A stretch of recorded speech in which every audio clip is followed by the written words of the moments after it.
that we always had a thought about its sustainability. You know, we'd gone to a lot of Mm, trouble to make this happen at all. mm, And we'd worked with people that demonstrated, you know, the need, the benefit. Um, but, you know, we weren't going to be able to sustain this indefinitely at Brentwood.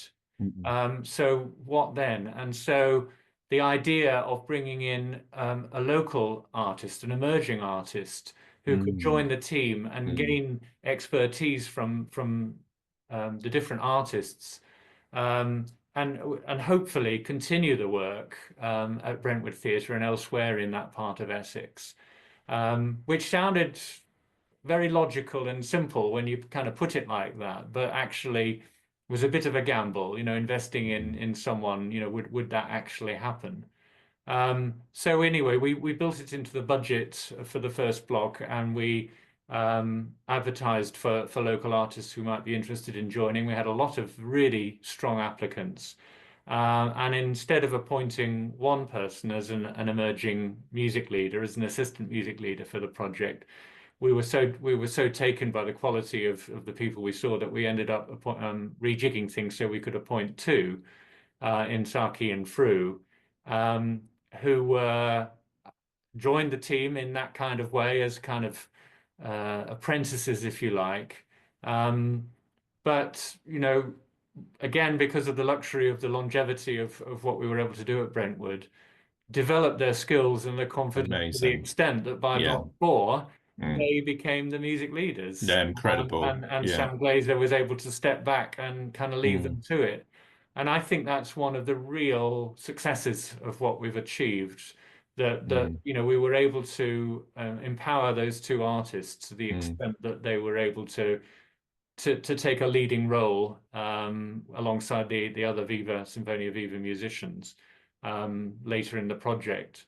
And we should also mention that there is a separate legacy strand, the Good Company graduates, Yes. that is also now happening at Brentwood Theatre, run by Dance Network Association, which is a follow-on weekly creative session, a similar kind of session to Good Company, where previous participants can come together and continue to do dance work and so on and so forth. And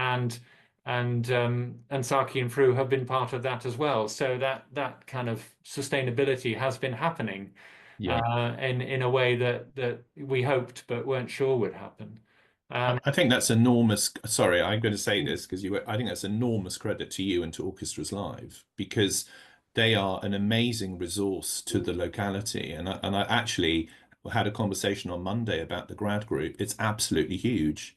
A lot of the previous participants of Good Companies 1 to 4 are now coming regularly, and that's just wonderful. it is wonderful, and again, it demonstrates that Good Company wasn't just a lovely project, but Yeah. actually it did bring people together, vulnerable people together, and make it a real difference to their lives to the extent that they wanted to continue, and that we were Mm. luckily able to provide a Good Company graduate strand that has enabled people to continue that work. So it's a really important aspect of it, which I think we can all be really proud of, actually. We had quite in-depth conversations about issues around, how you close a project, sustain a project, what is the impact on the local community and the impact on the people, long term. And I know that we were, very, very concerned about, doing our, a chunk of Good Company and just saying, well, that's your lot and moving on. And the way that you set up the grad scheme, the emerging artist scheme, I think has been really intrinsic to the success of the program. And without that, um, we would, I think we'd only be doing half of what we wanted to commit to.